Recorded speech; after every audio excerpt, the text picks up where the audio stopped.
केंद्रीय ग्रामीण विकास व पंचायती राज मंत्री गिरिराज सिंह तीर्थनगरी के धार्मिक दौरे पर है। शनिवार को श्री सिंह ने आनंदम धाम में आरती कर सायं संत रितेश्वर महाराज से आध्यात्म पर चर्चा की। केंद्रीय मंत्री गिरिराज सिंह शनिवार की सायं वाराघाट स्थित आनंदम धाम पहुंचे।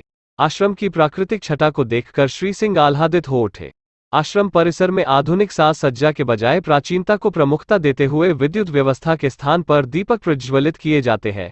श्री सिंह ने सद्गुरु संत रितेश्वर महाराज से आध्यात्म पर चर्चा कर सामूहिक आरती में सहभागिता की। संत महाराज ने बताया कि आज की युवा पीढ़ी को हमारी प्राचीन पद्धति सनातन संस्कृति की महानता का ज्ञान हो, इसका ध्यान रखते हुए आश्रम की परिकल्पना तैयार की गई है। श्री सिंह ने कहा कि भारतीय संस्कृति सबसे महान है जो सामाजिक समरसता का संदेश पूरे विश्व को देती है। हालीरी मोहे लागे वृंदावन को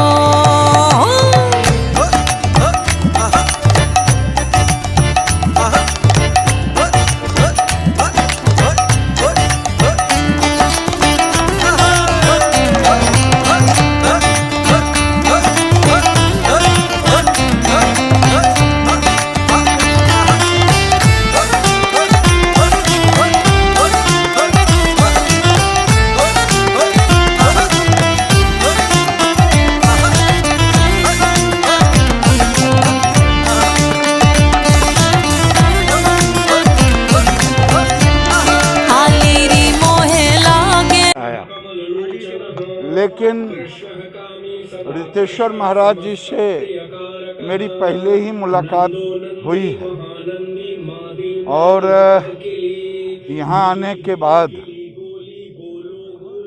मैं इतना ही कह सकता हूँ, इनके अंदर समाज के लिए बड़ी पीड़ा है।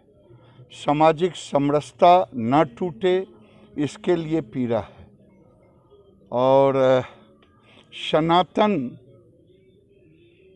कैसे मजबूत हो इसकी चिंता है। और मैं कहता हूं कि सनातन एक ऐसा धर्म है जिसमें कहा गया है वसुधैव कुटुंबकम, जिसमें कहा गया है सर्वे भवन्तु सुखिनः सर्वे सन्तु निरामय। वही आज मैंने यहाँ देखा। स्वतंत्रता दिवस पर देशवासियों के लिए संदेश यही कहूँगा, चुनाव आ रहा है, सारे चीज़ों को भूल करके उत्तर प्रदेश के सामाजिक समरसता और विकास के लिए योगी जी की सरकार बनाएं।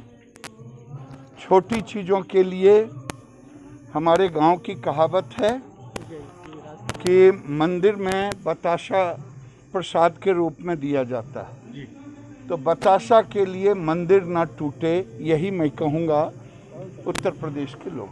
संतों की स्थली रही है, आपने भी यहाँ अपना आवास बनाया, यहाँ आप सनातन वो है उसका प्रचार प्रसार कर रहे हैं यहाँ, कैसे इस स्थली को अपना स्थान बनाया आपने? ब्रज भक्तों का स्थान है, ये प्रेम की भूमि है और हर तीर्थ स्थान से सनातन धर्म की रक्षा कैसे हो, इसके लिए समस्त संत अपनी अपनी जगह पर अपने आसन बनाकर और लोगों को प्रेरित करते रहते हैं। जब हम भीतर से शक्तिशाली होंगे तो बाहर भी शक्तिशाली होंगे। भारत राष्ट्र बचे, सनातन धर्म बचे, लोग आनंद में रहें, यही संतों का काम है।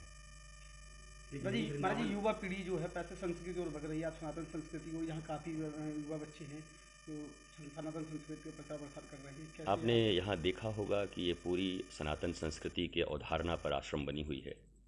हम आज भी यहाँ दीपक का प्रयोग करते हैं 5000 साल पहले जैसे भगवान कृष्ण, ताकि वो बच्चे जब कॉन्वेंट पढ़ के यहाँ आ सकें तो समझ सकें कि श्री कृष्ण किस स्थिति में हैं।